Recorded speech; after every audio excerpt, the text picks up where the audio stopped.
पंढरीनाथ भगवान की जय। माऊली ज्ञानेश्वर महाराज की जय। जगद्गुरु तुकाराम महाराज की जय। सद्गुरु जोग महाराज की जय।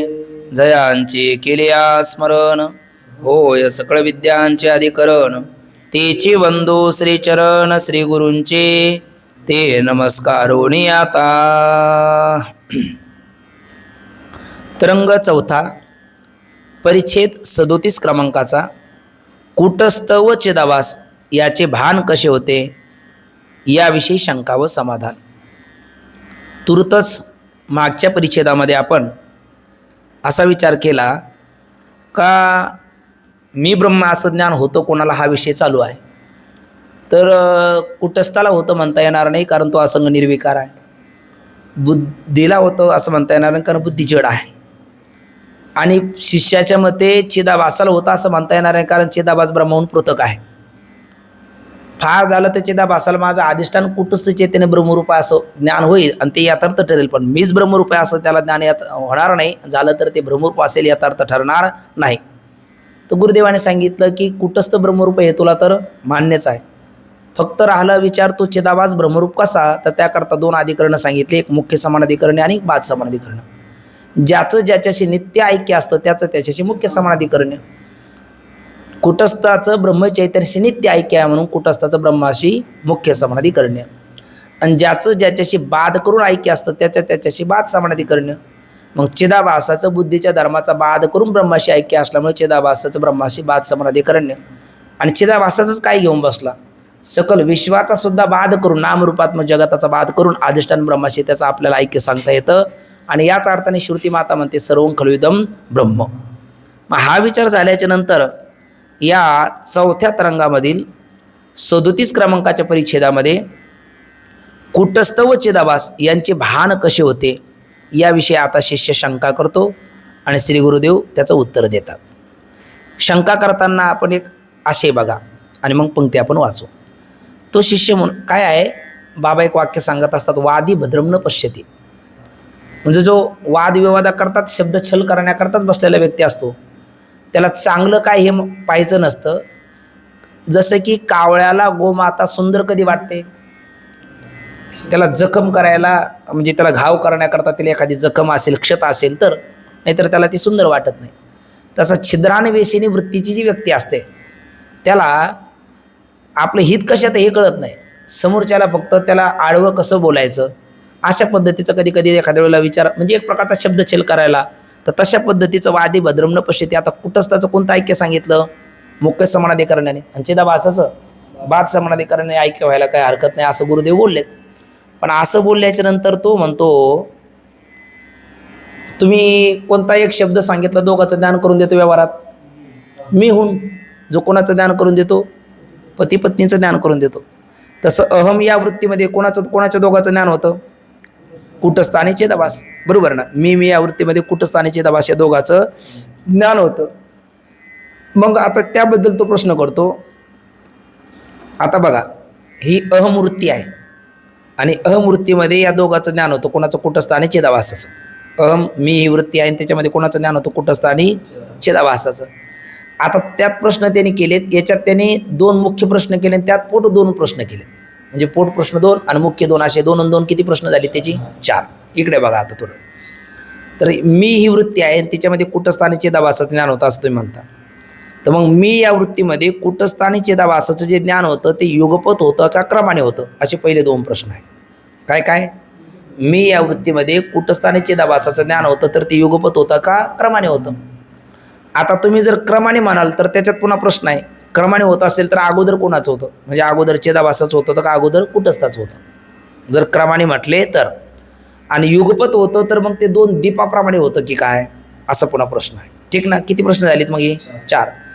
पहिला प्रश्न काय, मेहून शब्दाप्रमाणे मी वृत्ती आहे आणि मेहून एक शब्द कोणाचं ज्ञान करून देतो, पती पत्नीचं।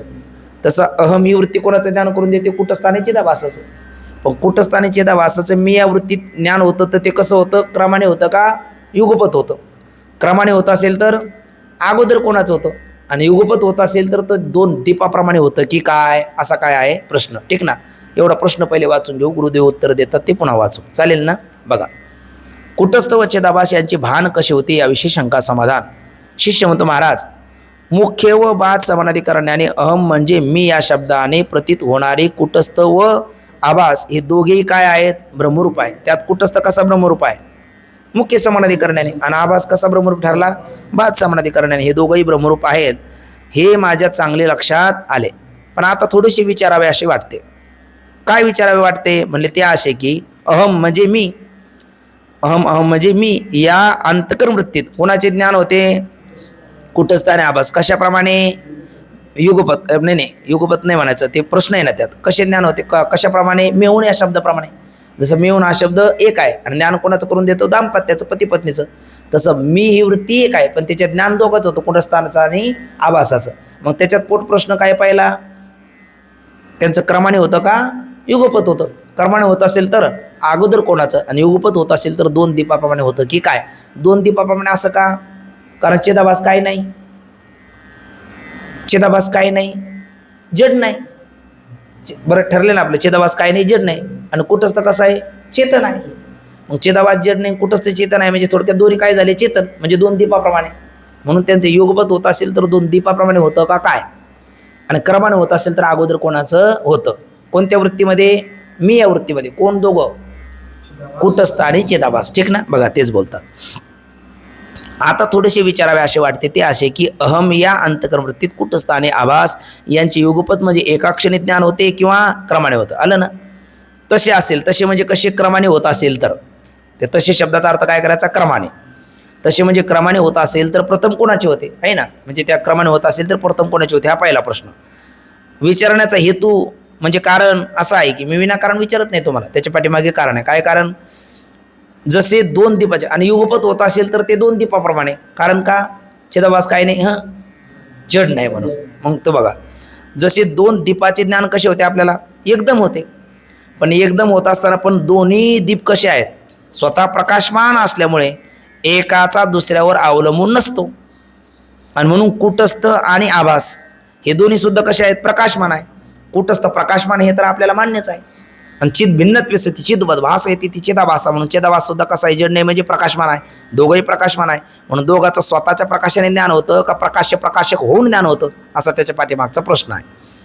पण ते स्वतंत्र आहेत किंवा एकाचा प्रकाश दुसऱ्याच्या प्रकाशावर अवलंबून आहे हे समजावे. शंका लक्षात आली? आता इकडे बघा, उत्तर लगेच आपण वाचून घेऊ. व्यवहारात कोणता एक शब्द आहे? मेहून. तो कोणाचं ज्ञान करून देतो? पती पत्नीचं. तसं कोणती एक वृत्ती आहे? अहम मी. तिच्यात कोणाचं ज्ञान होतं? कुटस्थ आणि चिदाभासाचं. आणि त्याच्यात प्रश्न किती आहेत? दोन. त्यांचं ज्ञान क्रमाने होतं का युगपत होतं? तसे असेल तर म्हणजे कसे असेल तर क्रमाने होत असेल तर अगोदर कोणाचे होते? आणि मग क्रमाने होत नसेल, जर युगपत होत असेल तर ते दोन दीपाप्रमाणे होते का? दीपाप्रमाणे का? कारण तुम्ही चिदाभासाला जड नाही म्हणता, म्हणजे तोही प्रकाशित झाला आणि कुटस्थही प्रकाशित झाला आहे ना, दोन्हीची द्रूप झालेत. पण मग दोन दिव्याचं ज्ञान कसं होतं? आता आपण बाहेरून मध्ये आलो, अंधारात दोन दिवे लावलेले आहेत आणि जवळजवळ ठेवलेले आहेत, तर दोन्ही दिव्याचं ज्ञान एकदमच होईल. मग या दिव्याचं प्रकाशन याने केलं का, याचं प्रकाशन याने केलं का? दोघांच्या प्रकाशाने ज्ञात झाले.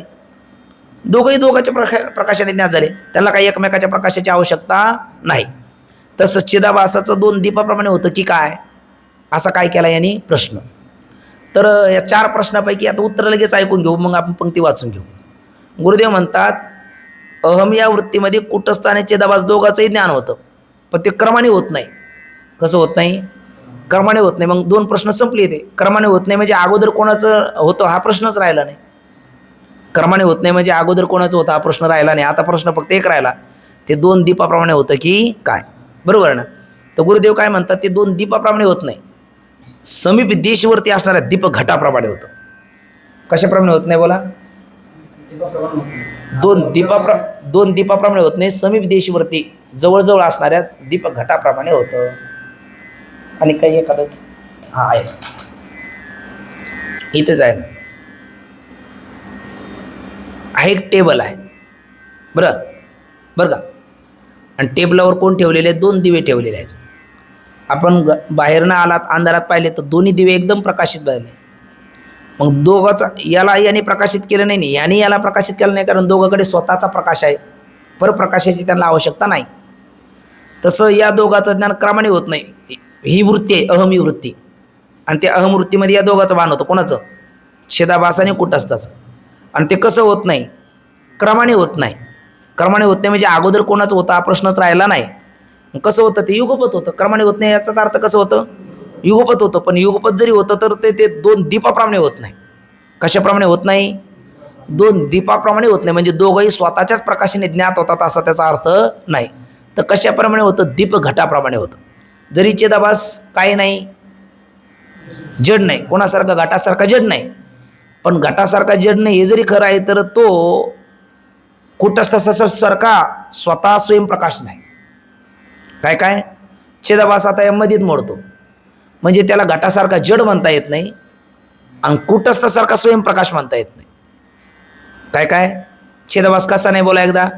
घटासारखा जड नाही आणि कुटस्थासारखा स्वयंप्रकाश नाही. का जड नाही? जड नाही. वा. आणि कुटस्थासारखा मग स्वयंप्रकाश आहे का? स्वयंप्रकाश नाही. कुटस्थासारखा स्वयंप्रकाशही नाही. म्हणून सत्वं विलक्षण ते असत असलं पाहिजे आणि असत्वं विलक्षण असलं ते सत असलं पाहिजे. सत्वं विलक्षण आहे पण असत नाही आणि असत्वं विलक्षण आहे पण सत नाही. हे दोन तुमचं चमत्कारिक आहे का? नाही, कारण ते निर्वचन अनिर्वचन आहे. तसं इथं आहे. म्हणून हा चिदाभास काही नाही, घटासारखा जड नाही, पण कुटस्थासारखा स्वयंप्रकाश नाही. का बरं? कारण कुटस्थ कोणाच्या प्रकाशावर अवलंबून आहे? कोणाच्याच नाही. आणि याचा प्रकाश कोणावर अवलंबून आहे? कुटस्थावर अवलंबून आहे. बरोबर. कोणाच्यावर अवलंबून आहे? कुटस्थावर. म्हणून तो समीप देशवरती, आता बाहेरून तुम्ही आलात, अंधार आहे पण टेबलावर जवळच ठेवलेला दिवा आहे आणि घट आहे, तर दोन्हीचं ज्ञान युगपत होईल का क्रमाने होईल? आपल्याला वाटतं क्रमाने होईल. युगपत होईल. कारण बाहेरून आलेले दीप घट लगेच दिसणार ना, दोन्ही एकदम दिसणार, एकाच वेळेला दिसणं म्हणजे युगपत. पण जरी ती युगपत दिसली तर दिवा स्वतःच्या प्रकाशाने दिसलेला आहे आणि घट दिव्याचा प्रकाश्य होऊन मग दिसलेला आहे. बरोबर की नाही? आणि तो या दृष्टीने पाहिलं तर क्रमाने वाटतं. त्यांचं ज्ञान युगपत झालं, पण तरी सुद्धा स्वतःच्या प्रकाशाने कोणाचं झालं? दिव्याचं, दीपाचं. आणि दीपाचा प्रकाश्य होऊन कोणाचं ज्ञान झालं? घटाचं. तसं चिदाभास काही नाही, जड नाही, पण जरी जड नसला तरी त्याचा प्रकाश स्वतःचा नाही, ते प्रतिबिंब आहे ना. आणि प्रतिबिंब कोणाच्या अधीन असतं? बिंबाच्या अधीन असतं. मग त्याचं या प्रतिबिंबरूप चिदाभासाचं प्रतिप्रकाशन कोणी केलेलं आहे? बिंबरूप आपलं कुटस्थ चैतन्य केलेलं आहे ना. बिंबरूप कुटस्थ चैतन्याचा प्रकाश्य झाला कोण? चिदाभास. आणि मग त्याचं प्रकाशन झालं अहमूर्तीत. आणि अहमूर्तीत स्वतःच्याच प्रकाशाने प्रकाशित झाला कोण? कुटस्थ. बरोबर ना. म्हणून त्यांचं ज्ञान कसं होत नाही? क्रमाने होत नाही. क्रमाने होत नाही म्हणून अगोदर कोणाचं होतं हा प्रश्नच राहिला नाही. ते कसं होतं? युगपत होतं. पण युगपत जरी झालं तर कशाप्रमाणे होत नाही? दोन दीपाप्रमाणे होत नाही. मग कसं होतं? समीप दिशेवरती असणाऱ्या दीप घटाप्रमाणे. मग स्वयंप्रकाशाने ज्ञात झाला कोण? कुटस्थ. आणि कुटस्थाचा प्रकाश होऊन ज्ञात झाला कोण? चिदाभास. जरी एकदाच कळाले असले तरी हे त्यांच्यामध्ये अंतर आहे ना. जसं मुख्यमंत्री आणि प्रधानमंत्री हे दोन्ही युगपत आलेत तर दोघंही सत्ताधीशच आहे, दोघंही सत्ताधीश आहे. पण चिदाभासाच्या ठिकाणी कोण घ्यावं लागेल?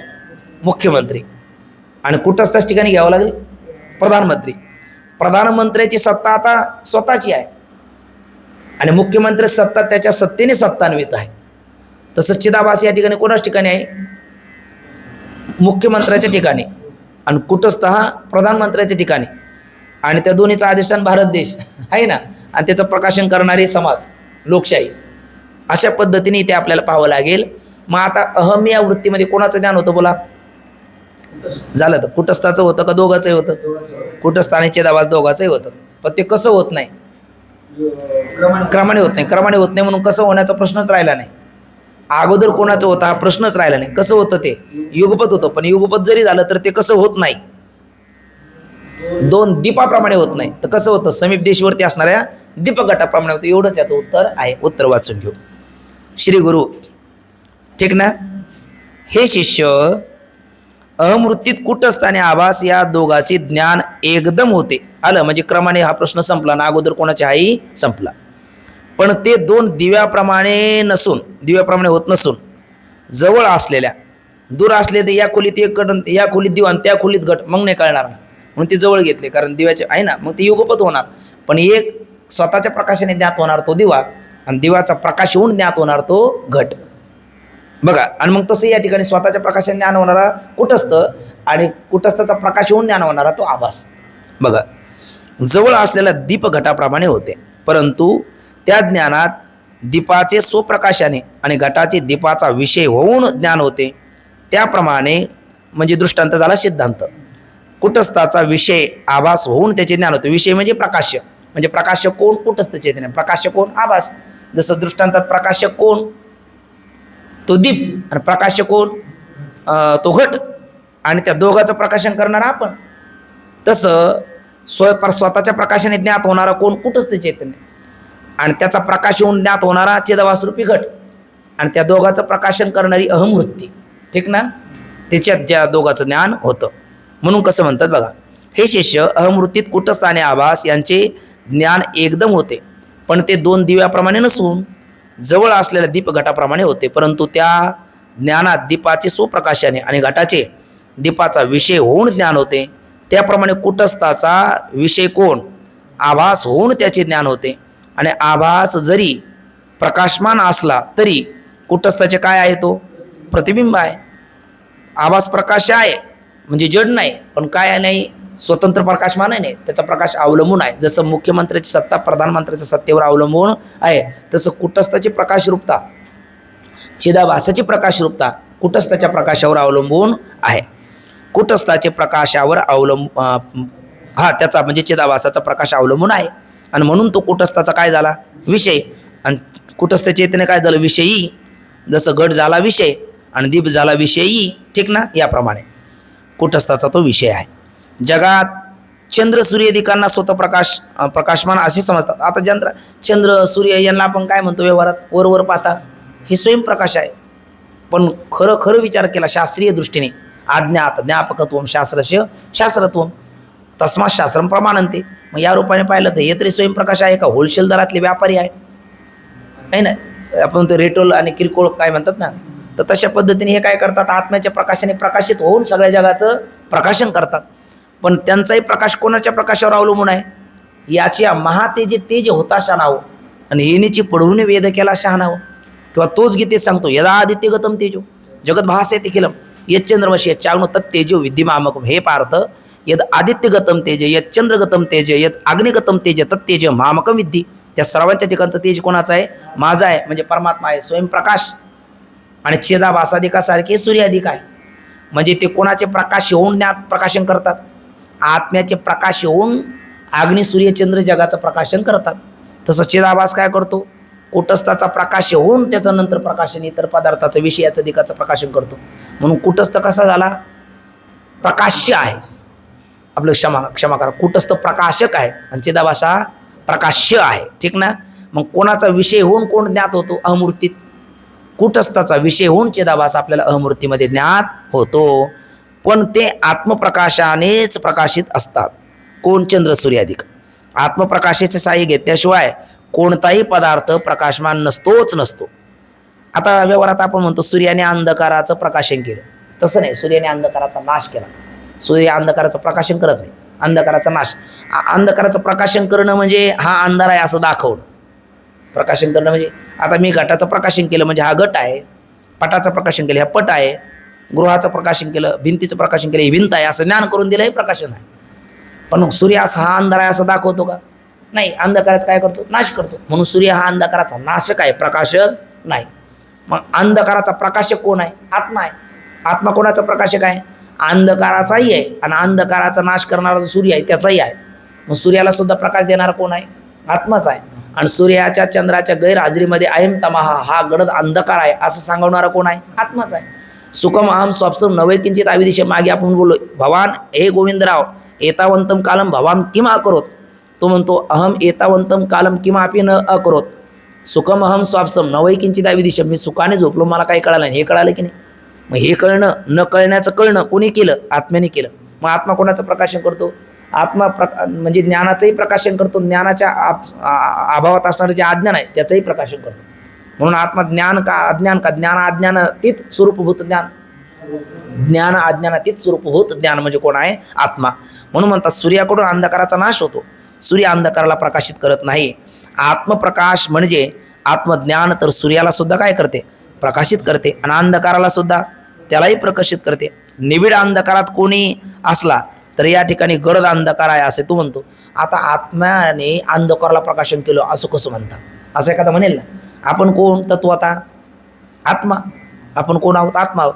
आणि गडद अंधकारात आपण आपल्याला पाहत नाही, दुसऱ्याला पाहत नाही, दुसरा कोणी आपल्याला पाहत नाही. पण इकडला तिकून म्हटलं का हो काय सध्याला तिथे आपण इथे केवळ गडद अंधकार आहे. मग ते गडद अंधकाराचं कोणी प्रकाशन केलं? आत्म्याने केलं. म्हणून आत्मा अंधकाराचा नाशक का प्रकाशक? आत्मा अंधकाराचा प्रकाशक आणि सूर्याधिकाचा सुद्धा प्रकाशक. आणि सूर्य अंधकाराचा नाशक का प्रकाशक?